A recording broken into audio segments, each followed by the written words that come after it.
Like money, Matt. It's me, man. TV ain't got no temperature, though. And it's the Lyrical Lounge. Lyric Lounge. What's good? It's your boy Matt. This is the Lyric Lounge. It's the pilot episode. You know, we'll be talking about a lot.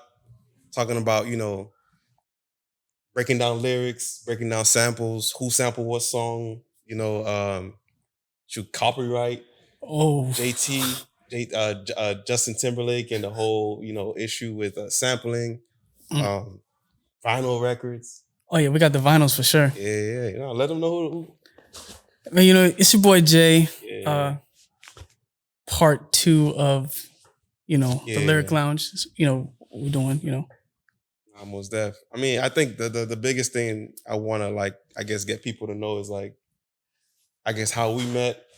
You know, give them some history on that. You know, how we got to that. I met you through, you know, Will. Shout out to Liddy Willie. Shout out to Liddy Willie for sure. Shout out to Liddy Willie. I think that was the first wrap up we ever did. Oh yeah, that was 2022. Yeah, right? 2022. It was a wrap up. Yeah. I literally met you that day.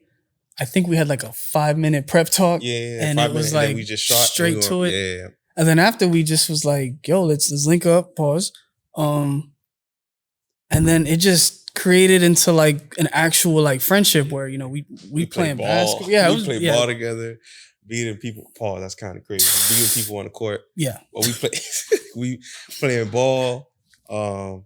That's even fun, playing ball. Yeah, for real. I feel like that's like the perfect time to like learn somebody. Pause. Yeah. Like just playing basketball, and then a couple of times you did meet me at Found Sound Records, and we ran through some records. Take vinyl records on together. My lunch break. It was a vibe. So, you know, I felt like it was like molding into something. And then I think one time I think we played basketball on like Thanksgiving or something. And like, yo, I got an idea, you know. I think it was no, that wasn't Thanksgiving. Was it Thanksgiving? No, it was it had to be Labor Day. Labor Day, my bad. That was Labor Day. Labor Day. Labor Day was like September? Yeah, September. Okay, September, Day. My bad. And I was like, bro, I got something brewing. It's called the Lyric Lounge.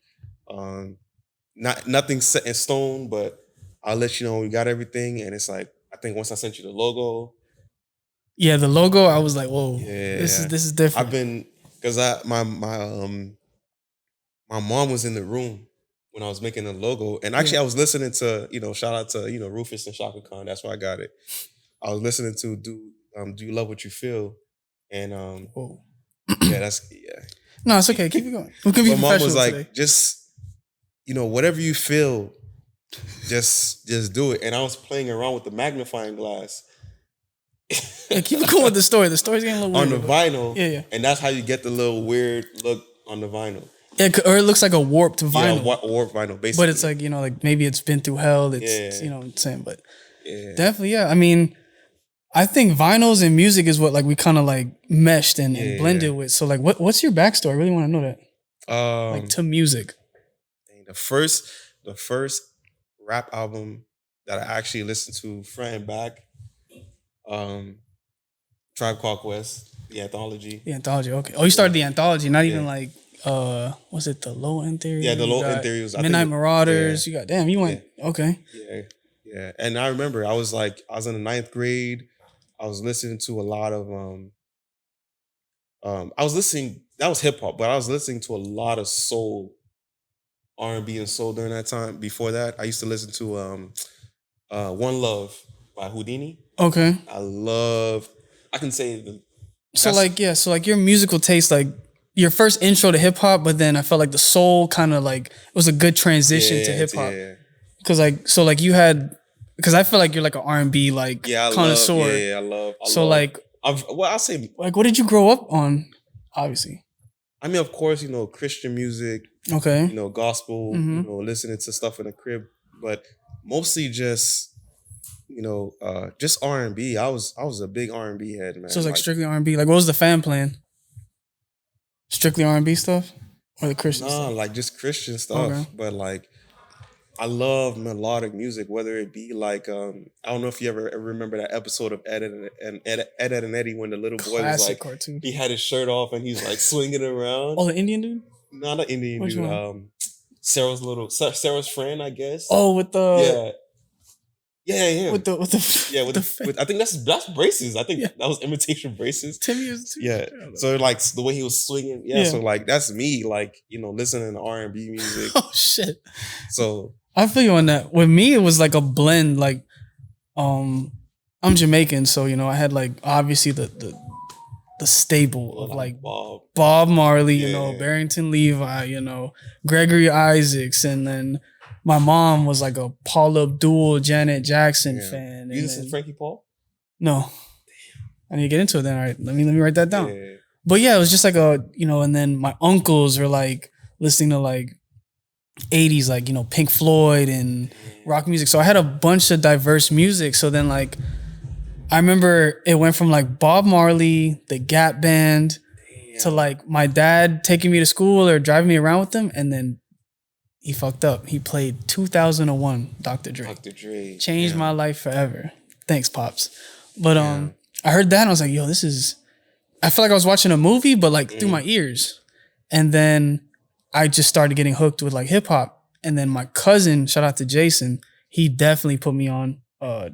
He played a Common record, I Used to Love Her. And then I ended up digging deep into the Resurrection album. And then at that time, I'm still a kid, I'm still how young. old were you at that time? I want to say like 12, 13 stuff. Listening to the Resurrection? Yeah. And on top of that, he was watching the Chappelle Show because like that song was like at its peak. So I'm listening to like Talib Kweli, Common, Yasin Bey, Mos Def, a young Kanye West, stuff like that. So it's like, so I was getting into that. And before that, I was kind of like sheltered where it was like, you listen to music on the radio and that's it. So I could maybe hear like a Fabulous or 50 Cent track, but it's clean. So once I started getting out of that comfort zone and I could like expand and listen to what I wanted to hear, that's when I started and I haven't stopped since. Dang, bro. Yeah, it's a deep story. 14, 15, I was listening to, I think that was me I was growing up in the blog era during that time. So it's like I was listening to mostly like local rap, the typical, Iceberg. So were you like there for like the I'm So High? Oh yeah. That's literally me growing up. Wow. I'm So High. That was like But Bird had a track too like that. I Get So High. It's the same. Yeah. So it was like, it was a good time. I feel like that was like the peak of like Miami music. Yeah, and then, that was like, and then that was the peak of the blog era too. Like learning about all the things that goes on during the blog era. Like, man, I don't know. I guess when it comes down to like podcasting, like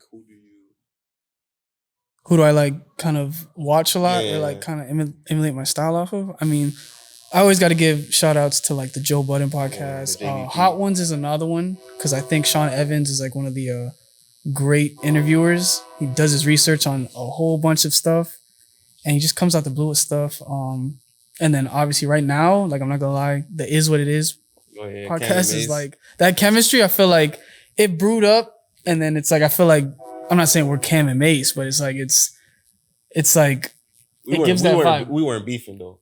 No. I don't even think they was beefing. It was just some stupid shit. It was typical talking. New York stuff. Yeah. But I feel like it was just that. So what about you with the podcasting? Like podcasting, I go number 1, JBP. I think you gave 3. So JBP, Club Shay Shay. And I think number 3 gotta be, I think I go It Is What It Is too. Hot Ones is a good one though. Yeah. He does his research. Yeah, he does a lot of research on that. A lot of research. Man, when it comes down to like, I guess what made you get into vinyl records? Man, I think just watching a bunch of YouTube channels and like just loving the art of like actual sampling, like not half-assing sampling where it's just you listen to the first maybe 15 seconds of a song, you just sample that. Yeah. Like I like when like, Kanye and like Madlib and other people would like sample the whole song, like little chops and pieces of it. So then luckily by my job, there's a record store, Found Sound Records. Shout out to and I went there, shout out to Ralph. Above the Clouds Radio is another thing you got to listen to as well. They play a whole bunch of records at the time. But he really put me on to like, don't just try and listen to like the generic stuff. You see a Jay-Z record, that's great. But like dig deep into it. and I found like a bunch of records, and then I ended up, chopping up and sampling some of them from like my little tape that I had going on. And I just started getting a love for it. Even just the aesthetics of just a vinyl, just hanging it up on a wall. And it has like so much history. And like, you pull up like an old record. Yeah. And if you have like old heads that look at it and admire it, like even just pulling up today, like he was like, damn, that Marvin Gaye record. Yeah. Damn, that Shaka Khan record.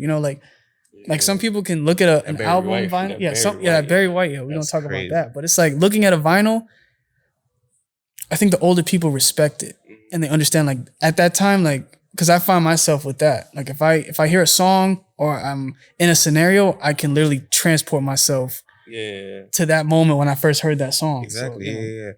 What's your, I guess when was the guy you talk about producing? When was the first time you actually like got into like touching pause? Thank you. Yeah. That was funny. Like a MIDI board or like, or even like using a DAW at that. I would say I have to give a big shout out to Unico. He literally told me like, I got a good ear for music, and I brought a bunch of records over, and he really helped me. And I think I did like the first TTM song was with him. Yeah. And then it expanded from there, and I just got hooked to it. And he showed me the ins and outs of things, how to blend, how to, he made theme songs and intro songs for the Liddy show. Like he's done a lot of stuff, and I tip my hat off to Unico. So shout out to Unico, man, for sure. Yeah. Definitely on that. For me, it was, we were having like a Secret Santa at my church. At a church? Yeah. And the girl bought me a 49 key, small MIDI board. I had a MacBook. I mean, I still got one, but I downloaded Logic. Of course. Logic. Yeah. And I just been making beats here and there, but not too much, I got a lot on my plate now, but man, dang, that's crazy, bro. Like I wish I could be in that era where like I could, at that time where it was just people buying vinyl records. Cause like at my point, like I was a kid using my Target Christmas money gift card as like, I bought my first album. I remember my first album was 8701 by Usher. Oh. Like I was like, I felt like that was my shit. Like I used my sleazy ass $25 gift card and bought a $15 CD, and I felt amazing, bro. What about you? What's your first like legitimate purchase on music? My first legitimate purchase on music, it has to be shout out to my mom. I use a debit card. Like willingly or just... No, I sneaked it. Oh fuck. That's when they were selling ringtones online. So I bought a Live Your Life ringtone. Oh, the T.I. ringtone. Oh, snap. Yeah, so live your... I remember like it was like 99 cents. I felt like I was spending like $100 on my mouse. The flip phone joint too? Yeah, oh, I had a Virgin Mobile. That's a hell of a name for a phone company. Yeah, it's crazy. Virgin Mobile. Are we dating ourselves on this? This is crazy. Nah, but I mean... It was a time. It was an era. Yeah. For sure. And that was like when people had the razors. I had a razor. I did feel like a boss with the razor. I remember I even had I felt like a boss when I had a BlackBerry. I never had a BlackBerry. Yeah, I was watching the BlackBerry documentary, not to go too far, but I think I was saying, did I tell you I watched the BlackBerry documentary? No. I watched the BlackBerry documentary and they were saying how like, when it came to Apple and Android were, 2 and 3 and BlackBerry was number 1. They were like, that's that business phone for real. That was a business phone for sure. And they're like, they didn't want to go away from the keyboard feel because people are using computers. They didn't want to go away from the web browser because it had that little the little mouse. So they wanted to feel like you're at the computer's on your hand. But they took the concept to, I guess they went too serious with the concept, and that's when Apple had only like 200 apps, I think, or something like that. They're like, we don't need apps. We just need the web browser. And they got left behind from that. And now we're at like thousands and thousands of apps now. And I feel you on that. Speaking of like over concept on things, it's like we're at the Lyric Lounge basically. So do you find yourself like kind of like I don't know, not like a secluded, but you just feel like you over critique music or you look at music way too complex compared to others? I do, because and it depends on what I'm listening to at the moment. Like right now, my rotation in my car, who's ever in my car, I don't care who's in my car, we're listening to Sade. Damn, bro. Yeah. We're listening to Sade. You still on that? Still on Sade. Cause bro, I remember at the wrap up, Yeah, the first wrap you up. did say like I'm listening to Sade, and I was shocked that you were just listening to it. But then I told you like I didn't get to really get in depth with it, but I was like, damn, like I'm kind of jealous because you know your music ear is like at its peak, and it's like you're hearing music from like the 80s, 90s, and it's like it sounds like it's modern. Like she was way ahead of her time. It sounds like the song just came out. She can, if she were to repurpose the song and just be like, new album, Kiss of Life. Oh man, like it's the same thing with like I think like the Miseducation of Lauryn Hill. Like if she would drop it right now, it would do the same thing or even more of an impact. Like that album's overrated. I don't think so. I think it's great. I think it's still great. It stands the test of time. I don't consider it a hip hop album. I consider like a neo R&B soul R&B for album, sure. right? But it was ahead of its time. I wouldn't say it's a rap album, but no, it's not a rap album. Definitely. But it's the same way like how they considered Drake's album a rap album, and they got like what five rap songs. Nah, Drake's albums are playlists now at this point. In my opinion. 8 p.m. in Charlotte is a rap song, first person shooter rap song. What are rap songs on there? Yeah. Yeah, but yeah, man. Like I think my rotation right now is just Sade and Gap Band. Gap Band is insane. Condition. I like I said, I'm a big R&B head. I love R&B. So like, are you like you say you're R&B? Is there any other genres that you've kind of like explored and you're like, okay, I really like this? Because I feel like that's what the Lyric Lounge is gonna be, where it's just exploring new sounds. Cause like we always have our favorite genre and our sound, but I feel like I've learned to explore like, you know, like I don't like country music, but there's certain country songs. Yeah, I don't like rock music. There's certain rock songs. Same thing. Soft rock. Okay. Pause. You don't like it hard? Huh? No, I was just asking. Just no, soft rock. Listening to like what's his name? There's a lot of soft rock songs. That's crazy. Soft rock. I'm gonna just go away from that genre. Okay. Let's go with. You put me on to a lot of people too, like yeah, that's crazy too. Hey man, just keep. K-Tronada. I think even Tizo Touchdown. Tizo Touchdown is a very interesting topic because I feel like I don't listen to his music, but I feel like every artist has certain songs that I like. Like I don't listen to MB Youngboy, but he has some. But his feature on that Tyler the Creator song, it's really I can rock with. Tizo Touchdown for All the Dogs when he did that. He did Amen. Like I'm like, dude, this guy can sing. Yeah. And then on top of that, going to like a Travis Scott concert and he was the opening act. Dude can really sing and he's a performer. So I respect it. Like I don't think I'll never say like, you know, someone's just straight trash or garbage unless they really are. Mm-hmm. It's just maybe it's just not my ear. Like I have that sound, or you know, I try to diverse myself, but to an extent. But I think there's a lot of talented artists. So when people say music is dying or hip hop's dying, I think you're just listening to the generic stuff. Yeah, you're listening to generic stuff because, like I said, you sent that playlist. I was like, dang, Sir is Is that was it that work hard, play hard song? Yeah. Like that was when you sent me. I was like, dang, who's this? And he was like, Sir. I was like, dang. Yeah, Sir is. And it's funny because it's like, it's D Smoke and Sir, and they're brothers. They're right? brothers. And I think they're brothers. Yeah, brothers or cousins. I don't remember.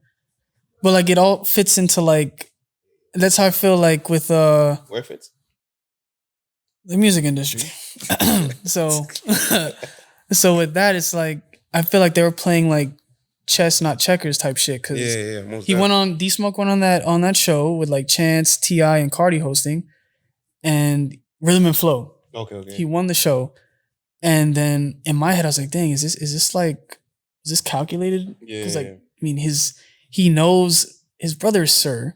Yeah. Sir is like under like Top Dog, like with Kendrick and people. So it was like, maybe there was some intertwines and, you know, But I feel like D Smoke is a very talented artist, and I don't really listen to him like that. But I just feel like there's just so many artists to juggle that I just can't keep focused, bro. Sometimes like, I just can't. Crazy. Like for instance, like, you know, when we first posted the Lyric Lounge.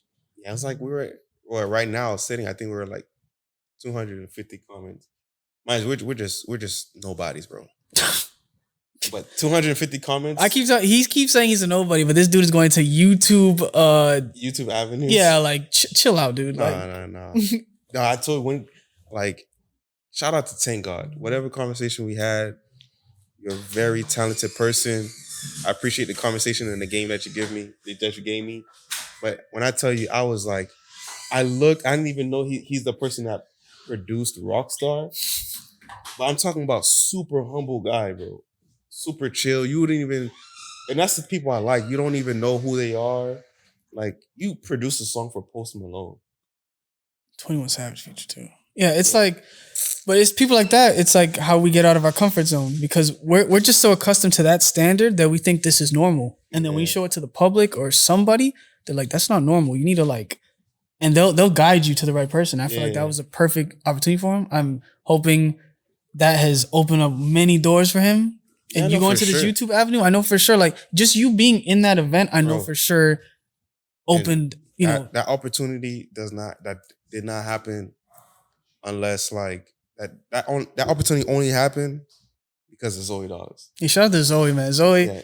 Yeah, I'm not gonna lie. I walked like I was like, I just thought I was gonna be just Gen Pop, and I was like, they seen the email and they're like, I think I was under his list or something. Yeah.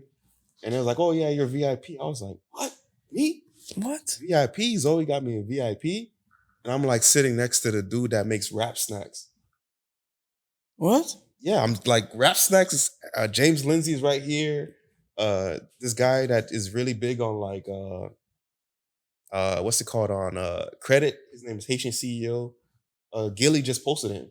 Oh, shit. He's in Philly right now. I was like, I didn't know. And he was like, bro, let me take a picture with you. He's like, man, I love your energy. And I was like, I just thought I was a regular person.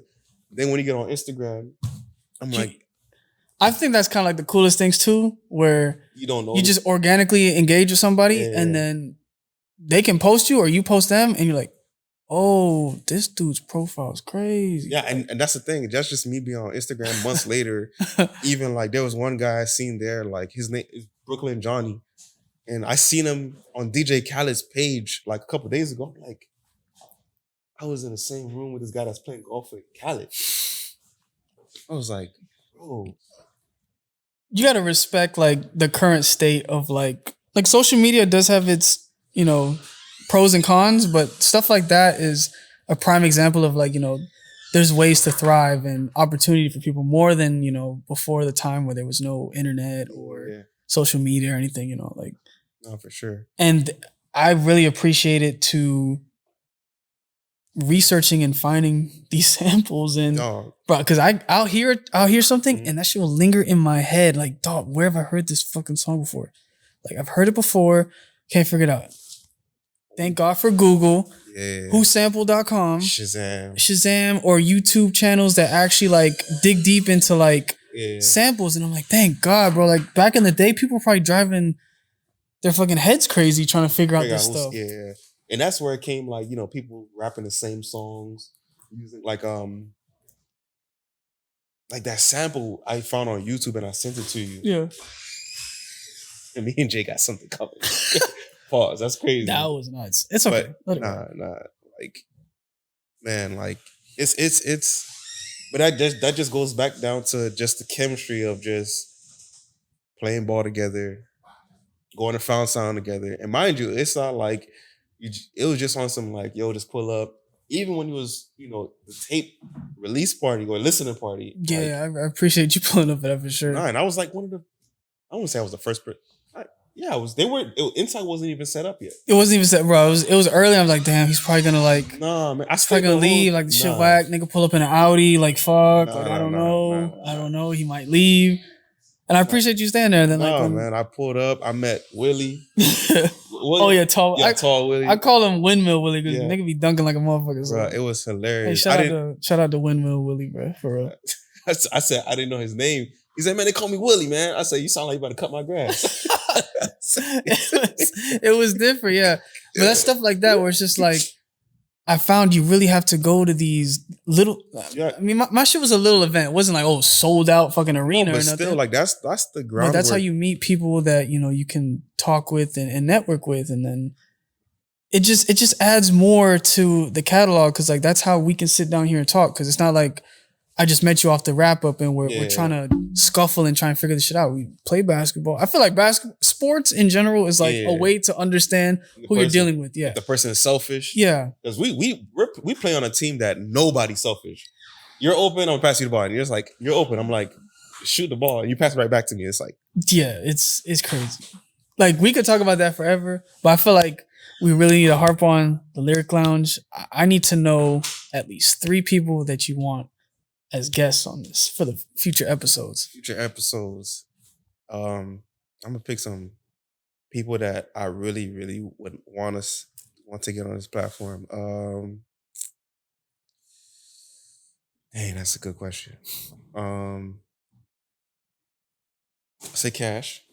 You stole my fucking ass. Cash. You saw what he just posted today? Yeah. Jesus. Cash.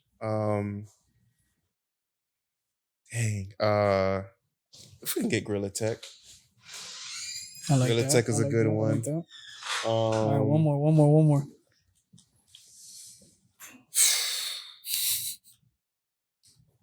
Dang. I'm trying to think somebody. Let's go JT Money. JT Money? I like that answer for sure. JT Money. I like that. I'm not gonna lie, I'm asking for a favor from now, JT. Matt, I need that record signed, bro, for real. I bought a record, The Bitch I Hate. Yeah. Poison Clan record. I need that signed, man. We could set that up. We gotta Breeze was just here. His manager was just here. Yeah, I wanted you to, disclose. No. You could ask me right there. No, I wasn't gonna do that. I just feel like lately I've been like trying to find like local records that like, maybe people that are in access that I can at least get like a signature because I want to start like making like a collage of like, like I feel like there's trophies. Like if I can go out and purchase a record and it's someone that has importance and an impact in this area, I want a signature and like something I can hang up. That's like my trophies. Like I got basketball trophies, I got other stuff, but it's like that stuff means a lot more. No, for sure. Like I said, like I listen, man. Me and Jay is very connected with a lot of people. When he sent me a DM, I'm not gonna say the person's name. I'm pretty sure he's gonna say the person's name. Jay knows more people than me. Nah. You probably talking about Trop? Yeah. Nah, man. I just know Trop off of like, meeting him back in the day in Kendall, and we did like a next in line interview. And, he worked on Gold Roses with Drake and Rick Ross. Yeah. And I've seen him elevate and I'm rooting for him like every fucking day. This guy is surpassing every bar that was like put upon him, I see this dude on the inside the NBA with Shaq and Ernie and Kenny and Charles Barkley. I'm like, bro, like you're doing like it's to the point right now where all my friends and everybody that I know that is thriving, I fucking love it because it's like you guys are living my dream through you guys. Like, no, for sure. I can't do this. I can't be sitting with Shaq. Yeah, for sure. Yeah. And on top of that, you have your fingers in the Shaq and Kobe track, and then you get Shaq and Damian Lillard, my favorite fucking basketball player. That's like crazy. You have no idea what that does to me. Pause. Yeah. What's his Cameraman name? laughing and shit because it was kind of crazy. Foaming out the mouth. Yeah, whoa. But it's stuff like that I just like to see people win, man. I fucking love it. No, for sure. Who's 3 people? My 3. My bad. This can't even be a person. It's a group. I always say it on everything. The 47th Republic. They fucking Javi Dade, Jack Grover, YJ, and Bleeze And the cameraman shots by James. That track you sent me. We got. They. I was trying to figure out like. They got some shit. Yeah. They got some shit. Another person. It's in one answer. I got Rico Ace Live, who helped me work on the album that I was doing on the instrumental tape, and Doja Beats as well. That's two right there. And my third is like the Keep Calm guy that you sent me. Hmm? The Keep Calm guy. Yeah. The link you sent me. Oh, stop! Don't do that. Don't do that. Yeah, don't do that. Because I think I seen Doja's name. I think Doja produced a beat for him. Stop. Good song. Stop. Another person I would think is I want to get Renee on here too. Oh yeah. For sure, because I feel like I think he's in that same sonic ear. Mm-hmm. He's very intellect, eclectic, conscious. Like it's just. I just feel like people like that are like just like us. Like we're very quiet to ourselves to the point where like we're tired of hearing people like, yo, you need to like, put yourself out there. Like when he dropped that Upset freestyle, like I really like reached out to him. Was like, yo, like you really got some shit. Keep it going. Don't stop. Like keep it going, bro. So I definitely say number 3 is Renee for sure. That needs to come on. For sure, we need to get Renee on there. But listen, we just to even end it off with like where. Everybody's welcome. It's called the Lyric Lounge, but we want to get those stories because I think music brings a lot of people together. It really does. You can go to Jazz in the Garden and you see people of every color dancing. I've been to a bar mitzvah and I seen them dancing to Young Jock. It's going down? It's going down. Nah, you lying. I'm not lying. Like I've been to playing different parties and it's just music brings everybody together, man. So just to end it off, like listen, man, Jay's my brother. We don't have the same mother, not have the same dad. Whoa. But my dad's on his 3rd marriage. Don't say that. Oh damn, my bad. Don't say that. My bad. But nah, like it's there's more to come and pause, that's crazy. Let me say that again. We have a lot that is in store. Thank you. Hey, shout out to Robbie on the camera, on the visuals, man. Got us looking. He has the cards in the back. Don't say this. Don't smile. Like Robbie got us looking like literally like got us looking like $1 million, man. You looking like $1 million with them shades. No. Shout out to Corey for these shades. Shop with Corey. I'm a tag so you guys can buy some shades, man. Shout out to 5 Below. I have 20/20 vision, but I just want to look sophisticated, so I'm gonna just put that out there. No, for sure, man. And yeah, man. I guess we out. We out, man. We out. Lyrical Lounge. Lyric Lounge. We out.